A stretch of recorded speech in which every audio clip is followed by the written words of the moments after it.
Here at CDP, we have the expertise and facilities needed to get Class 2 and 3 medical devices to clinical trial, including mechanical and electronic, durable and consumable devices.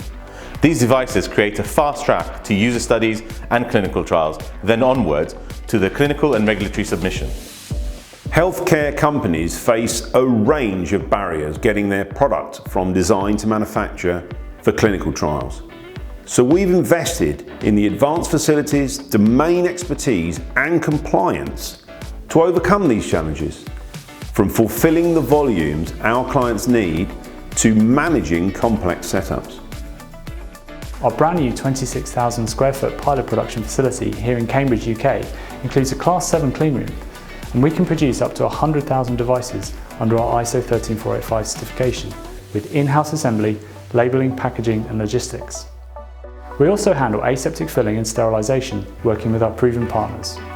We regularly conduct design verification testing, developing bespoke test methods which we subsequently validate and manage the entire validation process.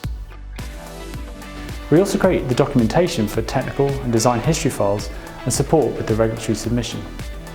Our clinical manufacturing capability has been shaped by years of practical experience and harnessed for the world's leading healthcare companies. And it's proof of the purpose that unites us all here at CDP to improve lives through innovation.